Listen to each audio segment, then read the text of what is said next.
पाकिस्तान में एक वाहिद कौम वो है जिससे मरदमशुमारी कंपेन करवा लो, इलेक्शन कंपेन करवा लो या भल सफाई करवा लो, ये बिल्कुल खामोश रहेगी, ये कुछ भी नहीं कहेगी। और 2-3 दिन पहले हर जगह हर वक्त हर बंदा 2 सवाल कर रहा है एक दूसरे से। पता है कौन सा सवाल है? पहला सवाल, ए मास्टरां दा उस्तादां दा की रोल है। दूसरा सवाल, ए उस्तादा ते मास्टरां दा की बने है।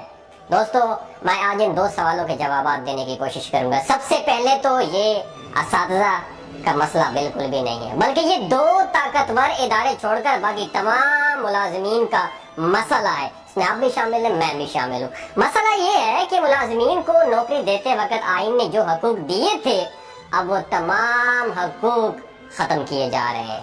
ग्रेड 1 के स्वीपर से लेकर ग्रेड 20 के ऑफिसर तक हर बंदा, याद रखिए, नौकरी के पहले दिन से लेकर आखिरी दिन तक अपनी असल तनख्वाह से कटौती करवाता है। पता क्यों करवाता है? वो इसलिए करवाता है कि जब मैं रिटायर्ड हो जाऊंगा तो रिटायरमेंट मिलेगी, जिससे अपनी बेटी की शादी कर लूंगा या फिर अपने बोसीदा मकान की मुरम्मत कर लूंगा। अब हुकूमत ये हक भी खत्म कर रही है। एक इंसान कोई बिजनेस करता है तो बिजनेस उसकी वफात के बाद उसके बेटे और उसके बाद नस्ल दर नस्ल ट्रांसफर हो जाता है और फैलता भी जाता है, एक्सपेंड करता है। याद रखिए, एक सरकारी मुलाजिम अपनी आधी जिंदगी तालीम में और फिर 60 साल तक की उम्र अपने डिपार्टमेंट को देता है कि रिटायरमेंट के बाद जब मैं बूढ़ा हो जाऊंगा तो गवर्नमेंट मेरा सहारा बनेगी, गवर्नमेंट मुझे सपोर्ट करेगी। उनकी पेंशन, याद रखिए, अब खत्म हो रही है। जब सब मुलाजिमीन का मसला है तो टीचर क्यों एहतजाज कर रहे हैं? मेरा सबसे बड़ा सवाल है, बाकी डिपार्टमेंट इदारे क्यों नहीं, बाकी महकमे क्यों नहीं कर रहे? उसका जवाब ये है कि 7.5 लाख फौज के बाद दूसरे नंबर पर सबसे ज्यादा तादाद असातिज़ा की है। वो सब मुतासर हो रहे हैं, इसलिए एहतजाज कर रहे हैं। अब सवाल ये है कि स्कूल्स की तालाबंदी करके बच्चों का तालीमी हर्ज क्यों किया जा रहा है? इस सवाल का जवाब ये है कि जब किसी नशाई को नशा पूरा करने के लिए पैसे नहीं मिलते तो आप जानते हैं वो क्या करता है? वो घर की सारी चीजें बेचना शुरू कर देता है। ऐसा ही मुआहिदा सियासी जमातों ने IMF से किया है कि क्या, कौन सा मुआहिदे किए कि कौमी असासाजात और इदारे बेचकर डॉलर उधार लेंगे और फिर लूट कर बाहर मुल्क भाग जाएंगे हम लोग। सरकारी स्कूलों में सिर्फ सफेद पोश लोगों के बच्चे पढ़ते हैं। याद रखिएगा, जिनके पास जरूरत से थोड़ी सी भी ज्यादा आमदन होती है वो अपने बच्चे मकामी प्राइवेट इदारों में ले जाते हैं, और अगर हालात अच्छे हो तो जिला डिस्ट्रिक्ट के बेहतरीन प्राइवेट इदारों में ले जाते हैं, जहां की दाखिला फीस कम से कम 10,000 से लेकर 30,000 तक होती है।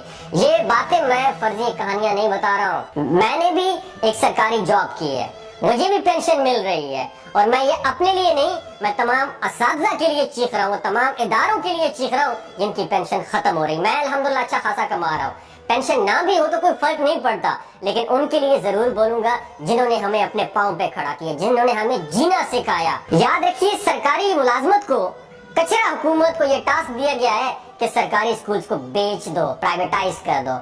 उनके इनकार के बाद हम आवाम में जाने के काबिल नहीं रहेंगे। जाते जाते उन्होंने क्या किया, ये कानून पास करवा दिया कि निगरान हुकूमत अपने फर्ज इलेक्शन करवाने के अलावा हर वो काम करवा सकती है जिसकी पहले आइन में इजाजत ही नहीं थी। निगरान हुकूमत अपने टास्क को पूरा करते हुए सरकारी स्कूल्स को गैर मुल्की NGOs को बेच रही है, जो अपनी मर्जी की फीसें लेंगे और अपनी मर्जी का सिलेबस पढ़ाएंगे, जहां एक तरफ रूह ईमानी का खात्मा और दूसरी तरफ सफेद पोस्ट लोगों के लिए तालीम दिलवाना नामुमकिन हो जाएगा। इस तरह की भेड़ बकरियों और अनपढ़ तबके को बेवकूफ बनाना आसान होगा, जैसा कि पिछले 76 बरस से हमारे साथ हो रहा है। तो फिर एहतजाज किसको करना चाहिए?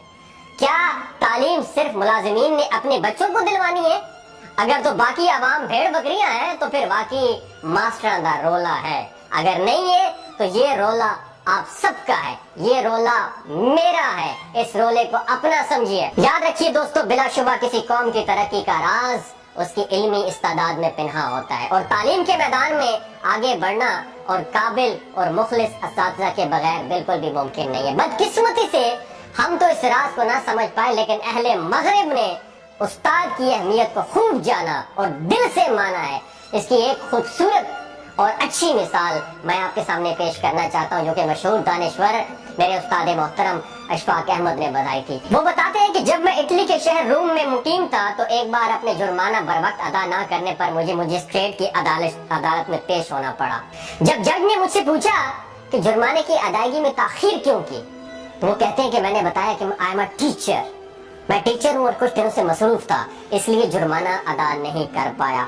इससे पहले कि वो बताते कि मैं जुमला मुकम्मल करता, जज अपनी जगह से खड़ा हो गया और बावाज़ बुलंद कहने लगा। वो जुमला पता ही कौन सा था? अपने दिमाग की खिड़कियों को खोल के सुनना है, मैं ये हुक्मरानों को डेडिकेट करना चाहता हूँ। वो बताते हैं कि जज ने कहा कि अदालत में एक उस्ताद तशरीफ लाए, a teacher is in the court. ये सुनते ही अदालत में मौजूद सब लोग अपने नशिस्तों से खड़े हो गए। उस दिन वो बताते हैं कि मुझे मालूम हुआ कि इस कौम की तरक्की का राज क्या है। दोस्तों याद रखिएगा, जो कौमें अपने असातिज़ा की कदर नहीं करती वो बर्बादी का शिकार हो जाती है। और याद रखिए, हमारा दुश्मन और कोई भी नहीं है, हमारा अपना शुमार भी हमारे दुश्मनों में है। और दूसरी बात याद रखिए, वो जंग इंसान कभी भी नहीं जीत सकता जिस जंग में उसका दुश्मन उसका घर का आदमी हो। तीसरी बात याद रखिए, हम किसी की मदद क्या खाक कर रहे हैं, हम खुद अपनी बर्बादी खुद कर रहे हैं। हम किसी की मदद नहीं कर सकते, हम अपने दुश्मन खुद है। अगर आपको ये वीडियो अच्छी लगी हो, अपने असातिज़ा को डेडिकेट करने के लिए इस वीडियो को ज्यादा से ज्यादा शेयर कीजिए। आज वो वक्त आ गया है, उनके लिए आपने खड़ा होना है। सारी जिंदगी वो आपके लिए खड़े हुए। और मेरा उन लोगों के लिए एक मैसेज है जो शागिर्द है, किसी भी डिपार्टमेंट में है, किसी में भी इदारे में, जब आपके सामने उस्ताद आएगा ना, हाथ मत उठाना, वरना अल्लाह ने इस जमीन पर लाने के बाद उस्ताद ने आपको उस मकाम तक पहुंचाया। अगर उस उस्ताद के सामने आंखों में आंखें डाल के खड़े हो गए और अगर आपका हाथ उठ गया तो यकीन माने आप जमीन दोस्त हो जाएंगे, जमीन बोस हो जाएंगे। ख्याल रखिएगा, ये गुनाह कहीं आपसे सरजद ना हो जाए। अपने असातिज़ा के आपके सामने आए तो उनके पाँव को छूइएगा, क्योंकि उन्होंने आपको इस मकाम तक पहुंचाया। अपना और अपने साथ जुड़े रिश्तों का ख्याल रखिएगा। अल्लाह।